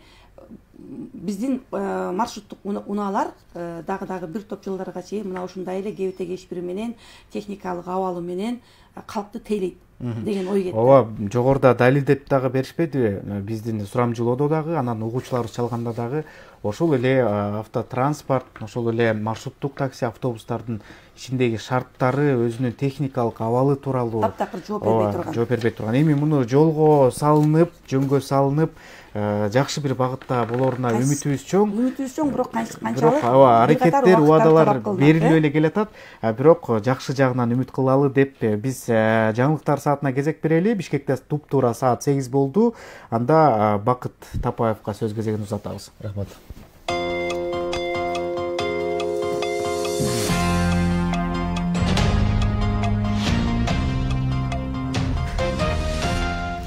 Бүгүн 3-февралда жогорку кеңештин кезектеги жыйыны өтөт. Парламенттин басма-сөз кызматы билдиргендей, күн тартибинде 2021-жылдын февралына жогорку кеңештин календарлык планын бекитүү, премьер-министр кызматына талапкер Улукбек Марипов тарабынан сунушталган өкмөттүн программасын бекитүү, түзүмүн жана курамын аныктоо жана башка 10 ашык маселе каралары күтүлүүдө. Эске салса, кечээ парламенттин профилдик комитети жана өкмөттүн түзүмүн, курамын жана программасын колдогон. Sky Mobile жоопкерчилиги чектелген коомунун мурдагы башкы директору Евгений Кражан кармалып, УКМКнын убактылуу кармоочу жайына киргизилди. Бул тууралуу башкы прокуратуранын басма-сөз кызматы билдирди. Башкы көзөмөл органынын маалыматына караганда, Евгений Кражан аталган компаниянын жетекчиси болуп турган мезгилде бул компаниянын кызыкчылыгын көздөп, радио жыштыкты спектрин пайдаланууга берилген лицензияны кайра каттоо жана трансформациялоого көмөк көрсөтүү максатында өкмөттүн жогорку кызмат адамдарына акча түрүндө материалдык пайда же пара бергендиги аныкталган учурда тергөө иштери уланууда. Ал арада 2-февраль күнү мамлекеттик байланыш агенттигинин мурдагы жетекчиси мамлекетке өзгөчө ири өлчөмдөгү материалдык зыян келтирди деп шектелүүдө. Бул тууралуу башкы прокуратуранын басма-сөз кызматына кабарлашты. Аталган жетекчи мамлекеттик жогорку кызмат ордуна ээлеген аткаминерлер жана коммерциялык уюмдун өкүлдөрү менен кылмыштуу сүйлөшүүгө барып, өзүнө жана башкаларга мыйзамсыз материалдык пайда табуу максатында ыйгарым укуктардын мамлекеттик кызматтын кызыкчылыгына каршы пайдаланып, байланыш операторуна телекоммуникация жана маалыматтарды берүү кызматтарын көрсөтүү үчүн радио жыштык спектрин пайдалануу укугуна лицензияны берип жиберген. Ошол эле учурда ушундай эле радио жыштык спектри 298 миллион 803 миң сомдо түзүп сатылгандыгына карабастан, жогорудагы берилген лицензиянын баасы болгону 1000 сомдо түзүп, мамлекетке өзгөчө ири өлчөмдөгү материалдык зыян келтирилген. Маалыматка ылайык 1-февралда аскер прокуратурасы тарабынан ал жогоруда айтылган кылмышка шектелип кармалып, Бишкек шаарынын ички иштер башкармалыгынын убактылуу кармоочу жайына киргизилди. Учурда аталган ишке тиешеси бар башка жагдайларды аныктоо боюнча тийиштүү тергөө аракеттери улантылууда. Кечээ 2 февралда вице-премьер-министрдин милдетин аткаруучу Эльвира Сурабалдиева республикалык ыкчам штабтын кезектеги кеңешмесин өткөрүп, өлкөнүн учурдагы эпидемиологиялык абалы жана коронавирус инфекциясынын жайылышына каршы туруу боюнча кабыл алынып жаткан чаралар талкууланды. Сурабалдиева белгилегендей, министрлер кабинетинин жаңы түзүмүндө вице-премьер-министрлердин кызматтары кыскартылууда. Буга байланыштуу республикалык ыкчам штабты убактылуу жетектөө штабтын төрагасынын орун басары саламаттык сактоо министринин милдетин аткаруучу Алымкадыр Бейшиналиевке өткөрүлөт. Кеңешменин жыйынтыгы боюнча өткөрүү пункттарында аэропорттордо күчөтүлгөн коопсуздук режимин сактоо боюнча тапшырмалар берилди. Саламаттык сактоо жана финансы министрлигине калкты коронавирустук инфекциядан вакцинациялоо боюнча маселени иштеп чыгууну тездетүү тапшырылды. Коронавирустун мүмкүн болгон жаңы толкунуна даярдануу жана медициналык адистердин кадрдык потенциалын чыңдоо үчүн мобилдик мектептер уюштурулат. Саламаттыкты сактоо министрлигинин басма сөз кызматынан билдирилгендей, COVID-19 мүмкүн болгон жаңы толкунуна даярдануу максатында өлкөнүн бардык региондорунда дарыгерлер жана медайымдар үчүн 2 февралдан баштап 2 мартка чейин штаттан тышкаркы пульмонолог Талант Сооронбаевдин жетекчилиги алдында тренингдер өткөрүлөт. Бишкек шаардык мэриясы арзан баадагы ундарды кайдан сатып алса болоорун айтты. Мэриянын билдирүүсүнө караганда, бааларды турукташтыруу жана борбордун базарларын жана дүкөндөрүн толтуруу үчүн өкмөткө караштуу мамлекеттик материалдык резервдер фонду кампалардан ун сатат. Бишкек шаарынын тургундары биринчи сорттогу ундун килограммын 24 сомдон, экинчи сорттогу унду 16 сомдон Карадаринская көчөсүндөгү номер 3-үйдүн базасынан жана Кулиев көчөсү 1 дарегиндеги шаардык ун комбинатынан арзан баада сатып алууга болот. 2 февралда Юстиция министрлигинде видеоконференция байланыш жүргүзүү үчүн жабдууларды өткөрүп берүү аз эми болду. Министрликтин басма сөз кызматы билдиргендей, аталган жабдуулар эл аралык кызматташтык боюнча Германия коому тарабынан 2 миллион сомго жакын суммада берилди. Жабдуулар аркылуу кеңешмелерди, презентацияларды видеоконференция байланыш режиминде өткөрүү пландаштырылууда. Чет элдик жаңылыктардан дүйшөмбү күнү Мьянмада бийликке келген армия ошол эле күнү Мьянма менен эл аралык аба каттамдар ушул жылдын июнь айынан башына чейин токтотулаарын билдирди. Бул тууралуу чет элдик маалымат булактары жазды. Маалыматка ылайык, Мьянмадагы ар кандай окуяларга байланыштуу кабыл алынган документте Мьянма аэропортторунан бардык эл аралык учуулар жана конуулар 2021 жылдын 31 майына чейин токтойт. Ошол эле учурда Мьянманын аэропортторуна эл аралык каттамдарды токтотуу боюнча бийликтен эч кандай буйрук керек элек. Аталган өлкөнүн чет элдик элчиликтери өз өлкөлөрүнүн жарандарына 30 апрелге чейин эл аралык каттамдар токтотулгандыгы жөнүндө кабарлашкан. Өзбекстанда кезектеги президенттик шайлоо 2021 жылдын 24 декабрында өтөт. Бул тууралуу аталган өлкөнүн мыйзам чыгаруу палатасынан билдирилгендигин коңшу өлкөнүн басылмалары жазды. Маалыматка караганда 5 февралда мыйзам чыгаруу палатасы тарабынан даярдалган мыйзам долбоорун Сенат жактырары күтүлүүдө. Өзбекстан президенти 5 жыл убакытка шайланат. Өлкөнүн мыйзамына ылайык президенттикке талапкерлер жана парламент депутаттары саясий партиялар тарабынан гана көрсөтүлүшү мүмкүн. Аталган өлкөдө акыркы жолу 2016 жылы президенттик шайлоо өткөн. Анда Либерал демократиялык партиясынан Шавкат Мирзиёев жеңишке жеткен. Эми валюталар курсу менен таанышып алыңыздар. 1 Америка доллары 84 сом 79 тыйын, евро 102 сом 49 тыйын, 1 орус рублю 1 сом 12 тыйын, казак теңгеси 19 тыйынга бааланууда. Синоптиктердин бүгүнкү күнгө кирген маалыматы менен тааныштыра кетсек, Күнчү областында ауанын температурасы 8-13, Таласта 7-12, Ош, Жалал Абад жана Баткен областарында 9-14 градус жылуу болсо, Сокөл областында 1-6 градус жылуу, Нарын областында 2-7, бийик тоолуу райондордо 6-11 градус суук болот. Бүгүн Бишкек шаарында жаан-чачын күтүлбөйт. Батыштан ылдамдыгы секундасына 4-9 метрге чейин жеткен шамал болуп турат. Абанын температурасы 10-12 градус жылуу. Рахмат, бакыт куруп берген жаңылыктарыңыз абдан кызыктуу болду деп, угармандарды да кызыктырып деп ойлоп кетели. Мисалы үчүн ошол эле кездеги бүгүнкү күндө эрте менен жумушка чыгып жаткан адам, ар бир адам албетте аба ырайын карайт эмеспи? Бүгүн күнгө аба ырайы жылуу болоору айтылып өттү.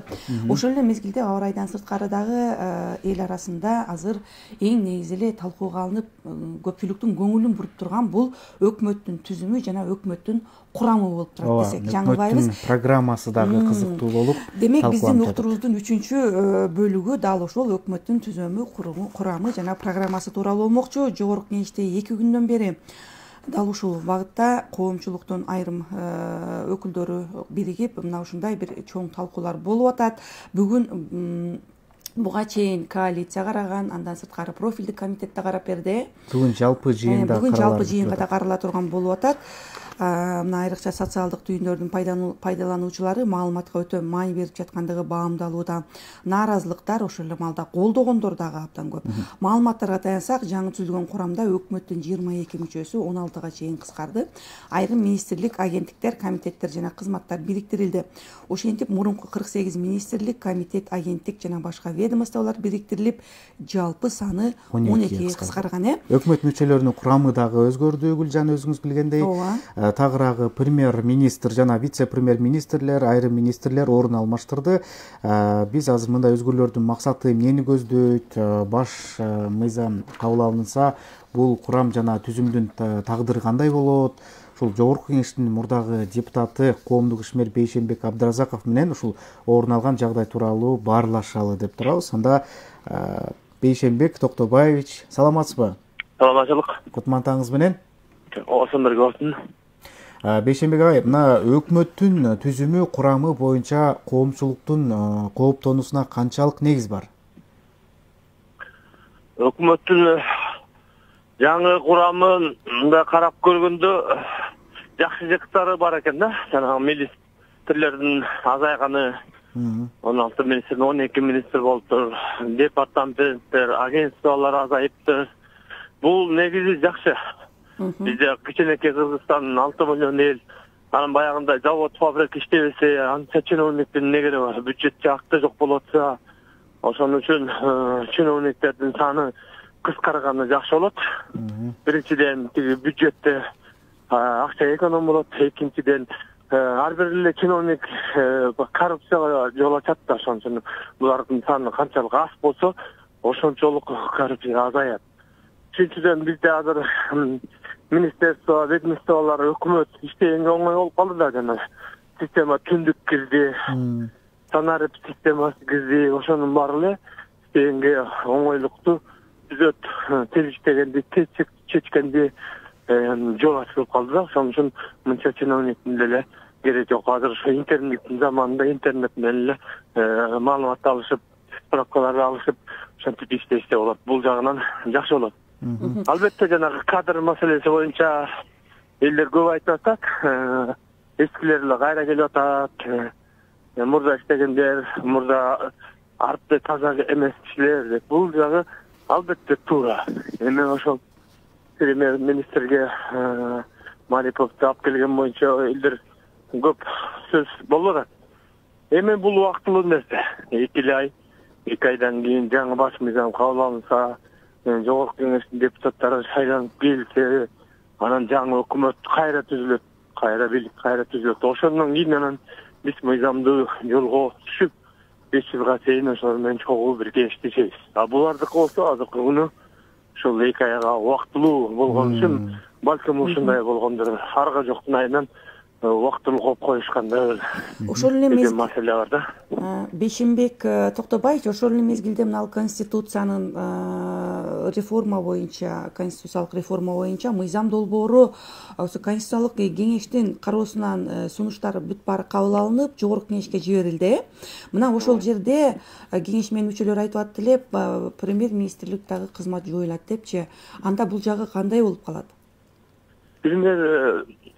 Өкмөт башы жок болот эмкиде. Ошо президенттик башкаруу коюлуп, президент баардыгын өз жеке кет башына жоопкерчиликти алып атпайбы? Ошо бизде 30 жылда 32 өкмөттү алмаштырып, ошого шылталап коюп президенттер кутулуп кетти да. Бул жерде эмек президент кутула албай калат, эч кимге шылтай албай калат.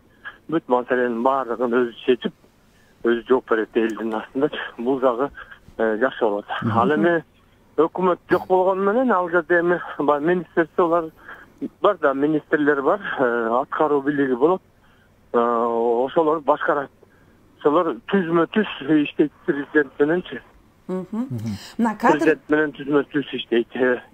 Ортодогудай посредник жок болот да. Өкмөт башыга окшош. Бул жагынан жакшы болот. Ар кандай чечимдерди тез кабыл алганга президентке мүмкүнчүлүк түзүлөт да. Анан аткаруу бийлигине дагы башаламандык болбойт. бир киши чечип бир киши башкарат. Эми үй бүлөдө деле бир эле ата башкарган оң да. Аялы өзүнчө башкарып, баласы өзүнчө башкарып, кызы өзүнчө башкарып, үй бүлөлүк башкарууну биз көрбөдүк бул Акаевдин убагында, Бакиевдин убагында. Мына ошондой заман болгон. Эми Кудай бурса андай болбойт. Бейшенбек Токтобаевич, мына ушул министрликтер, айрым комитеттер, агенттиктер бириктирилип атпайбы?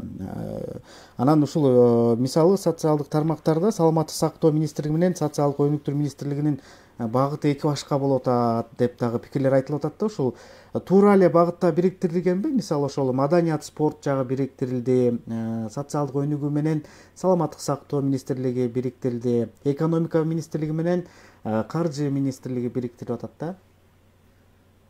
Эми таптакыр эле туура бирикти дегенде болбойт. Кээ бир жерлеринде маселелер бар экен. Анан кээ бир жерлери туура да, кыскартылып, кошулуп, жанагы социалдык министрлиги текка кошулганы негизи туура эмес. Бизде социалдык маселе биринчи орунда турат да. Бизде 56 миллион болгону менен ошонун 80% жакыр жашайт. Анын ичинде канча көп балалуулар бар, жанагы инвалидтер бар, жакыр жашагандар бар. Ошолордун баарына жардам бериш үчүн министерство өзүнчө болгон оң да. Көп маселелер кеткенге оңой болот. Ал эми жанагы МВДга кошуп бергени, тиги паспорт немелерди кошуп берген жакшы болот. Анткени бизде паспортту сатып чет өлкөдөгү жанагы каралар, башка колго түшкөндөр, жана уйгурлар түштүгө тетиге мекеге барганда 100гө жакындар биздин көргөзгөн паспорту менен. Ошондой маселе болбойт да. МВД ар бир паспортту учетко алып текшерип, ар кимге бере бербейт, сата бербейт. Бул жагынан жакшы болот. Анан жанагы Миноборонаны өзүнчө кылганы жакшы болот. Бизге деген ал деген керек бар. Жаныбызда Афганистан деген бар, Талибан деген бар. Аяктан наркотик бар, курал жарак сатылат. Ошонун баары бизге коркунуч. Анан диний радикалдар бар Афганистанда. Ошон үчүн биз аны күчтөшүбүз керек. Ал эми жанагы министерство энергетиканы өзүнчө министр кылганы дагы туура да. Бизде Кыргызстандын байлыгы суу. Ошон үчүн биз жанагы гэстерди салып өзүнчө инвестиция чыгып келип, чоң гэстерди салмайынча жол жок да. Бизде нефть чыкпайт, газ чыкпайт. Бир гана байлыгыбыз ошо суу байлыгы, ошо энергетика байлыгы, ошо гэстерди салышыбыз керек. Сайыздын убагында 40-45 гэс салыныш керек эле Кыргызстанда. Ошонун 15 эле салынды да. Ошонун калганын бүт салсак, биз энергетика системасын оңдоп алабыз дагы. Анан светти экспортко башка мамлекеттерге 5 сомдон сатып, 50-ге 1 сомдон кылып койсок, 50-си баксак болот да. Бейшенбек Токтобаевич, билесиз, буга чейин деле экономика министрлиги өзүнчө министрлик болуп келген, энергетика министрлиги өзүнчө министрлик болуп келген. Мына ошол энергетика министрлиги тууралуу келгенде, бул жерде кептин бардыгы тең эле ошол жерге келген министрдин буга чейинки иштегендеги иши тууралуу дагы нааразылыктарды жаратып атат да. Мына кадр демекчи, Сталиндин кадрлар баарын чечет деген чакырыгы бар эмеспи? Мына ушул тандалган кадрлардын айрымдары коомчулуктун бир катар өкүлдөрүнө жакпай турганын баамдоого болот. Жогоруда сиз айтып кеттиңиз, мурдагы жүздөр Акаевдин, Бакиевдин жана дагы андан кийинки президенттердин тушундагы иштеген кадрлар жүрөт деген кептер болуп жатат. Мына ушундай бөлүнүү канчалык туура? Эми бул жерден таптакыр эле бөлүп караганга болбойт. Эң биринчиден биз адистигине карашыбыз керек. Тажрыйбасына караш керек. 15 жыл, 20 жыл, 30 жыл иштедиби? Анан арты тазабы, ошол ичкен жеген жокпу, коррупцияга аралашкан жокпу? Ошого карашыбыз керек. Анан баары эле ошол убакта иштеген деп койгондо болбойт. Алардын арасында дагы таза адамдар бар да. Ошон үчүн ар бирөөнө жеке көз караш менен караш керек. Жеке баягы басып өткөн тарыхын караш керек, адистигин караш керек. Бейшенбек Токтобаевич, дагы бир маселе, мына бүгүнкү күндө бизде кесипкөй кадрларга болгон муктаждык канчалык? Эмне кадрларга? Кесипкөй. Кесипкөй кадрларга эң биринчи ушу кесиптигине карашыбыз керек да. Бизде кадр маселеси өлдү да, мо парламенттик башкаруу, партиялык башкаруу, бостор кадрды бизнес кылып алышпадыбы? Бизнес кылып алып туруп, баягы партиясына тизмеге тизгенде эле биринчи ондук, экинчи ондук, үчүнчү ондук деп 500 миң, 200 миң, 100 миң доллар алат. Андан кийинкилердикине 30-40 орундарга кызмат сатат да булар. Министр сатат, губернатор, аким болосуң дейт, давай исте дейт партиясына. Ошентип анан булар партия өткөндөн кийин 10-15-20-сы 30-ы депутат болот дагы, анын артындагыларды министрликке кетирет, департаментте дирекцияларга кетирет, аким кылат, губернатор кылат.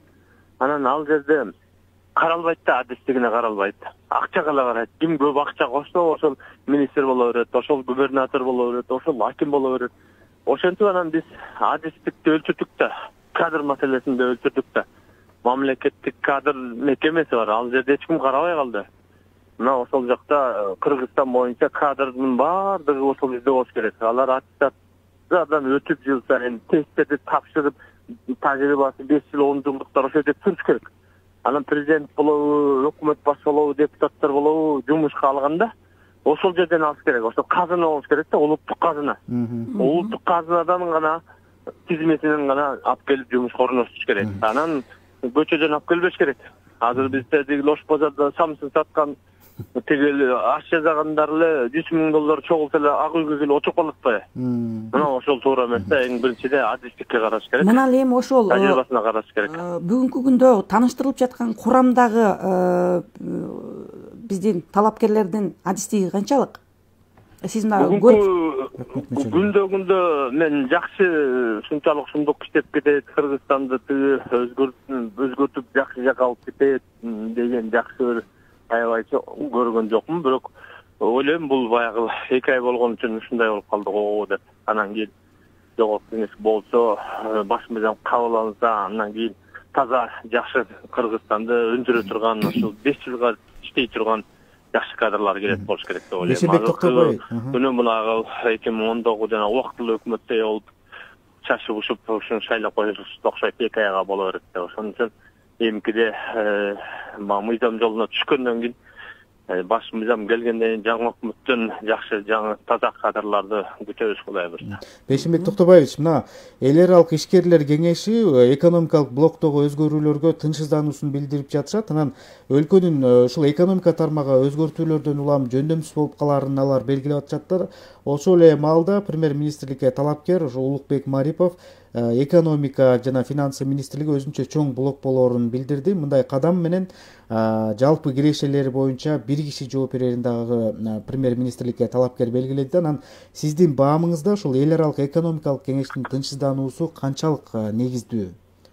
Эми алдын ала коопсузнуп жаткандары туура алардыкычы. Бирок биз ошол жерге келген кадрлардын иштегенинен билинет да убакыттан. Ошол эле Минфин бардыгын текшериш керек да, ошо министрлик экономикасындагы текшериш керек. Анан бюджетке акча түшкөн үчүн бажыны, салыкты, болгон башка акча чөй турган жерлердин баарын Минфин колуна алып, бюджетти толтурганы бир четинен жакшы. Анан мына бизде бажыны көрмөдүкпү? Район миллион алып бажыдан түшкөн 50% чөнтөгүнө салып, акчанан кийин чет өлкөдөгү донорлор дагы ага каршы болот. Алар дагы ошондой болуп калат деп ойлоп коопсузданып жатса керек да. Бизге кредит деле акча деле бербей калбадыбы эл аралык чоң мекемелер? Мисалы үчүн мамлекеттерге 0,5-0,6% менен 49 жылга берет кредитти акчаны. Бизге эч ким бербей койгондон анан Кытайдан 12-13% менен алып атпайбы? Мамлекетке мындай бербейт. Бул жеке менчик компанияларга мындай пайыз менен берет. Мамлекеттерге 0,6 менен 49%, 49 жылга берет. Биз жанагындай репутациясы начар кылып алганбыз. Улам төңкөрүш жасай берип, коррупция көбөйүп, келген кредиттин баарын жеп алып, гранттын баарын жеп алып, ошон үчүн бизде ишенич кетип калган да эл аралык мекемелерден. Ошон үчүн азыр ишенич сакташ үчүн биз таза жакшы кадрларды алып келип, жетип коррупцияны жок кылып, экономиканы көтөрсөк, анан бардыгы бизге ишенип, анан жардам бере башташат да. Бейшенбек Токтобаевич, дагы бир жагдай мына бюджетти үнөмдөө деп экономикага ашыкча чыгым келтирбөө деген жүйө келтирилип атат. Ошол эле маалда эмгек кодекси деген бар. Кыскартууга барган кызматкерлерге 2-3 ай аралыгында компенсация төлөп берүү милдеттендирилет эмеспи? Мына ушул кыскартуулардан кийин бюджеттин абалы кандай болуп калышы мүмкүн? Мындай дагы маселе бар. Бизде бюджетте анча эле акча жетпей, 35 миллиард акча жетпей жатат. Анан кийин эл аралык мекемелер мына март айынан баштап кайра ковид башталат, күч алат деп коркутуп атат. Ошондой маселе бар бизде, акча каржылык. Анан эл аралык мекемелер дагы бизге жардам бербей, акча бербей жатпайбы? Мындай маселе бар. Ошон үчүн албетте биз сак болушубуз керек. Эми жанагы кыскартканда дагы алардын компенсациясын может быть кое турабызбы, заман жакшырганча, ковид өтүп кеткенче дегендей. Мындай болуш керек. Же болбосо буларды башка жумуштарга которуш керек, сокращение кылбай эле, кошуп башка жумуштарды берип, булар дагы көп жыл иштеди, опыт бар, тажрыйба бар. Буларга дагы башка жумуштарга орноштурганга жардам бериш керек. Мына жогоруда министрликтер бириктирип жатканы тууралуу өзүңүздүн пикириңизди айтып өттүңүз. Ошол эле маалда агенттиктер жана кызматтар дагы тийиштүү министрликтерге кошулуп жатпайбы? Ошол эле жерде кандай маселе жаралышы мүмкүн? Агенттиктер менен кызматтарда, мисалы агенттиктер мурда өз алдынча иштеп келгенде азыр кандай болуп калат? Өз алдынча иштеген менен баары бир үстүндө баягы башкаруучу министрге баш ичи да, өкмөт башына баш ичи, баары бир таптакыр эле өзүнчө иштеп кеткен болбойт. Баары бир алар баш иш керек да, мамлекеттик министерствого, өзүнө тиешелүү министрге. Анан кийин азыр эми өкмөт башы кийинчерээк президентке түзмө-түз баш ийип иштеш керек. Албетте бул жанагы агенттердин көбөйүп кетиши, дирекциялардын көбөйүп кетиши, бул жанагы кичинекей Кыргызстанга анча агенттиктин деле, департаменттердин деле кереги жок. Бул жерде бизде жанагы 120 депутат Кыргызстан боюнча отдел кадр болуп алышпадыбы? Анагы коалициялар, партиялар устакан бөлүшкөндө, устакан аш болуп калганда, ошондон булар көбөйтүп беришкен да, департаменттерди, агентстволорду, министрлерди көбөйткөн, өздөрүнө көбүрөөк устакан алыш үчүнчү. Булар анан кийин бизнес кылыш үчүн улам жанагы премьер-министрди кетирип, башкаларды алып келип, кайра ошон бизнес кылганда кайра ошолордон акча алып.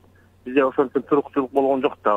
2 жылда премьер-министр алмашкан, министрлер деле, агентство, департаменттер деле ошондой. Улам бирөөнү койгон сайын булар 100 000 долларын алат да. Ошон үчүн булар тез алмашып турган кызыктар болот да, партиялык башкаруу болгондо. Ошон үчүн бизде мамлекеттик көз караштан карабай эле булар партиялык көз караш, жеке кызыкчылык, акча кызыкчылык болуп, анан элдин кызыкчылыгы, мамлекеттик кызыкчылыгы унутулуп атпайбы? Ошон үчүн азыр эми президенттик башкаруу болсо, 120 депутат отдел кадр болбош керек да. Кадр маселесине аралашпаш керек, таптакыр аралашпаш керек. Депутаттар отуруш керек дагы, мыйзам жазыш керек, көзөмөл кылыш керек. Болду. Анан тендерге аралашпаш керек, кадр маселесине аралаштырбаш керек, коррупцияга аралашпаш керек 120 депутат. Ошондо коррупция жоголот да бизде. Бизде коррупциянын ана башы ошо партиялык система, парламенттик башкаруу. Мына ошолор баары кызмат сатып атып, мандат сатып атып, мына ушул улам көч болуп аткан себеби ошондо да. Бейшенбек Токтобаевич, билесиз, эми мына жаңы киргизилип жаткан өзгөртүүлөрдө бул парламенттик системадагы, ушул парламентте шайлоодо дагы бир катар өзгөртүүлөр киргизилип атат, жана бир мандаттуу делип атат. Ошол эле мезгилде кайсы бир бөлүгү ушул система менен келе тургандыгы айтылып атат да. Мына кызматтар тууралуу сөз кылганда, бүгүнкү күндө ошол октябрь айында кызматка дайындалган вице-премьер-министр Эльвира Сурабалдыева, ошол эле Тилек Токтогазиев дагы өздөрүнүн айыл чарба министри ыраазылыгын билдирип атат. Бул кызматта учурунда иштеп бердик, кыйынчылыктан чыгарганга жардам бердик, эми азыр эл алдында отчетторун берип жаткан учурлары. Айрым кызматтардын жетекчилери буга макул да болбой коюшу мүмкүндүгүн билдирген ушу социалдык түйүндүн пайдалануучулары бар. Мындайда кандай нерселер эске алынышы керек? Эми булардын баягы аз болсо дагы иштеп өздөрүнчө отчет берип кеткени жакшы. Албетте өтө опурталдуу, оор, кыйын абалда иштеп калышты. Төңкөрүштөн кийин иштеген анда оңой эмес болот. Мамлекетте туруксуздук жок, мамлекеттик системанын күчү жок, бийликтин күчү жок, бюджетте акча жок. Ушундай убакта иштеп калышты. Буларга деле оор болду. Азыр жаңы келгендер деле оор болот. Азыр президентиске деле оор болот. Бизде деге бюджетте акча жок. Азыр ковид башталат, анан сырткы карыз деген бар. Элибизде жумушчулук, жакырчылык, миграция 1,5 миллиондон ашык. Өтө чоң проблемалар бар. Ал өтө оор болот иштегендер. Аткаруу бийлигинде иштегендердин бардыгына оор болот. Жалгыз эле президент эмес. Бардык системага оор болот да. Ошонун баарын көтөрүп чыгып, элибиздин жашоосун оңдоп, мамлекет туруктуу кылып, күчтүү кылыш үчүн албетте 5-10 жыл керек. Бизде деле оңдой албайсың. Булар иштегенде 2 ай иштеди, 2 айда булар деле эчтеке кыла алган жок. Булар кээ министрлер келип, Кыргызстанда канча область бар, канча район бар, канча айыл өкмөт бар, ошонун аттарын жаттаганча эле кетип калып атпайбы? Проблемасын чечмекпиз. Рахмат сизге. Кадрлар иштегенде көпкө чейин иштеш керек. Өкмөт башы, министр 5 жыл тынбай иштеш керек. Улам алмаса бергенде ал келип иш менен таанышып, проблемаларды чечет эткенче кетип калып атпайбы? Чоң рахмат Бейшенбек Токтобаевич, убактыңызды бөлгөнүңүз үчүн ыраазычылык билдиребиз. Биз түз байланышта өкмөттүн курамы, түзүмү боюнча Жогорку Кеңештин мурдагы депутаты, коомдук ишмер Бейшенбек Абдыразаков менен баарлашканыбызды айта кетели. Урматтуу радио угуучулар, мына ушинтип саат 8:29 болуп калды. Гүлжан жогоруда өзүңүз белгилеп өткөндөй эле, ошол өкмөттүн ушурдагы иштеп аткан курамы, мисалы вице-премьер-министр Эльвира Сурабалдиева дагы ошол кызматтан кетүү тууралуу пикири менен бөлүшүп, Twitter баракчасына мен ушул убакытка чейин кызмат кылганыма ыраазымын, ийгилик каалайм деп өзүнүн билдирүүсүн калтырган экен.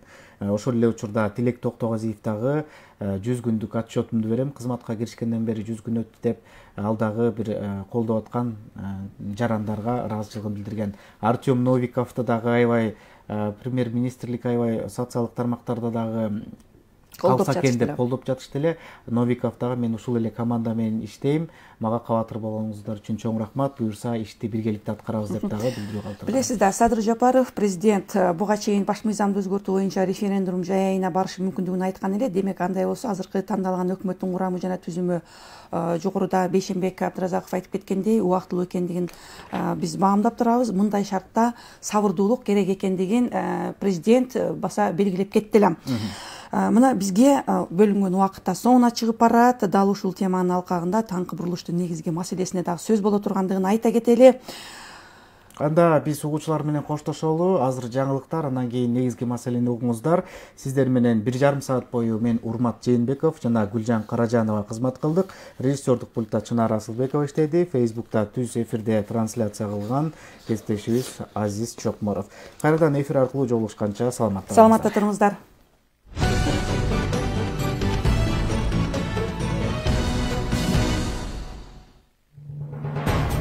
Саясат, экономика, аналитика,